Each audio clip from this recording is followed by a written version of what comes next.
ახლა დანიშნული საგადასახადო ბიზნეს ომბუდსმენის პრიორიტეტები უკვე ცნობილია. ამის შესახებ გიორგი პერტაიამ დღეს გამართულ ბრიფინგზე თავად განაცხადა. ბიზნეს ომბუდსმენმა მთავარ მიზნად სახელმწიფოსა და ბიზნეს სექტორს შორის ნდობის აღდგენა დაასახელა. ამასთან მისი თქმით მიზანი მაშინ იქნება მიღწეული, როდესაც მეწარმე საკუთარი ბიზნესის ხანგრძლივი ვადი დაგეგმას შეძლებს. შეგახსენებთ, ახალ პოზიციამდე გიორგი პერტაია პრემიერ-მინისტრის ბიზნეს მრჩეველი გახდათ.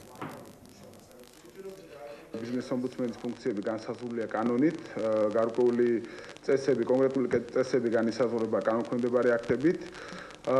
ეს ბიზნეს ომბუდსმენის დანიშვნა თვითონ ეს იდეა არის მთავრობის ახალი კურსის ნაწილი, მნიშვნელოვანი ნაწილი, რომელიც თავარი მიზანი არის რეალურად შექმნა ესეთი პიროვნება, რომელიც იქნება ხიდი ბიზნესსა და მთავრობას შორის. ჩემი პირადი ხედვა არის ის, რომ მიზანი მიღწეული იქნება მაშინ, როდესაც საქართველოში ბიზნესმენს ექნება საშუალება, რომ დაგეგმოს თავისი ბიზნესი გარკვეული წლების მანძილზე,